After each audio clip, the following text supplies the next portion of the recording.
Hello student, I am Jansi Mathematics. In mensuration chapter 7 exercise 7.4 8th sum பார்க்க போறோம். question பாருங்க.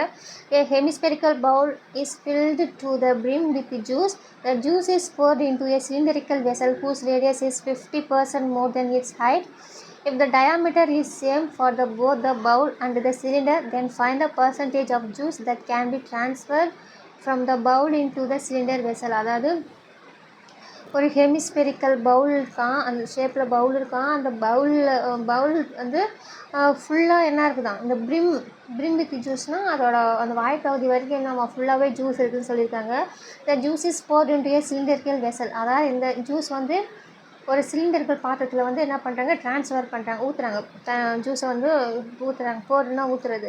அப்படி ஊற்றும் போது அந்த சிலிண்டரோட ரேடியஸ் வந்து எப்படி ஊற்றுறாங்கன்னா, radius is 50% more then its ஹைட்டை விட 50% மோர் அதிகமாக இருக்குதுன்னு சொல்லியிருக்காங்க ரேடியஸ். அப்போ ரேடியஸ் வந்து எப்படின்னா R = 50% ஹைட்டை விட மோர் தென் இருக்குதுல்ல, அப்போ 50% ஹைட்டு ப்ளஸ் ஹெச்ன்னு போடணும்.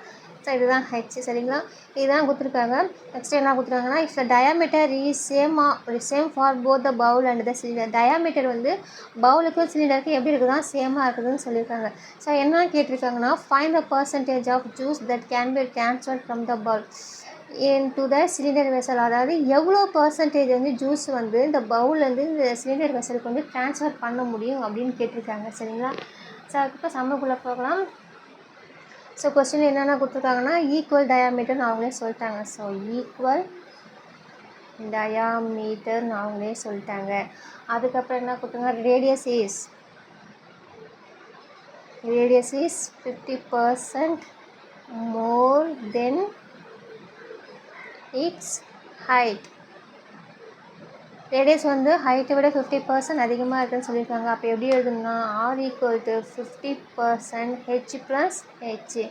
50%னா பர்சன்ட் என்ன வரும், டினாமினேட்டர் என்ன வரணும், 100 வரும், ப்ளஸ் H. ஸோ கேன்சல் பண்ணால் 50 1s are 50, 52s are 100. So அப்போ H/2/H. ஸோ அது கிராஸ் மல்டிப்ளை பண்ணிங்கன்னா H 2 × H 2H/2.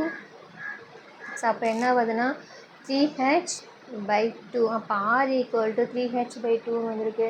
ஸோ இது வந்து நம்ம என்ன கண்டுபிடிக்கலாம்னா, ஸோ இது இங்கே வந்து மல்டிப்ளை பண்ணிக்கலாம். அப்போ 2R = 3H. இது வந்து இந்த சைடு எழுதலாம், 3H = 2R. இது வந்து நம்ம H கொண்டுட்டு வரலாம், ஏன்னா H நமக்கு தெரியணும்ல. H = 2R/3. சரிங்களா, இது வந்து H, இது வந்து ரேடியஸ். இப்போ என்னென்ன ஈக்குவல் டயாமீட்டர் அவங்க கொடுத்துருக்குறாங்க. ஸோ ஈக்குவல் டயாமீட்டர்ன்றது அவங்களே கொடுத்துட்டாங்க. ஸோ அப்போ வால்யூம் ஆஃப் சிலிண்டர் ஸ்ட்ரெயிட்டாக நம்ம கண்டுபிடிச்சிடலாம். So volume of cylinder formula என்னென்னா πr²H. அப்போ πr வந்து என்னென்னா அதே தான் ஒரு R² எதாவது வரும். ஹெச் என்ன நம்ம கண்டுபிடிச்சோம், இப்போ சிலிண்டரில் 2R/3 கண்டுபிடிச்சோம். அப்போ மல்டிப்ளை பண்ணிங்கன்னா π2R × R² வந்து R³/3 வரும். இது நம்ம ஆர்டராக எழுதுனா 2πR³/3 வருது. ஸோ இது வந்து ஈக்குவேஷன் நம்பர் 1ன்னு எடுத்துக்கலாம். நெக்ஸ்ட்டு எடுத்ததுனா வால்யூம் ஆஃப் ஹெமிஸ்பியர் கண்டுபிடிக்கலாம், ஏன்னா ஈக்குவல் டயாமீட்டர் ஈக்குவலாக தான் செக் பண்ணிக்கலாம். So volume of hemisphere formula என்னென்னா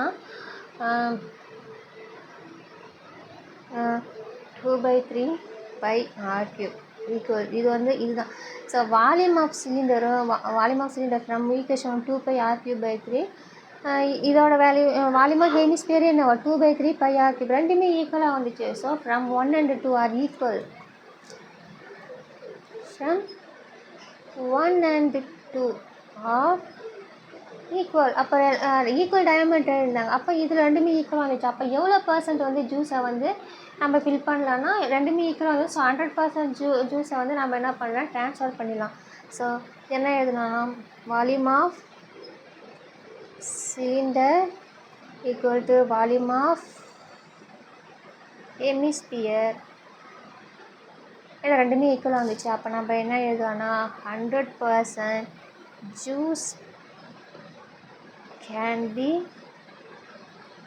transferred வேர். ஸோ ரெண்டுமே ஈக்குவலாக இருக்கிறதுனால நம்ம 100% ஜூஸை வந்து ட்ரான்ஸ்ஃபர் பண்ணலாம். அவ்வளோதான் அந்த சம். தேங்க்யூ.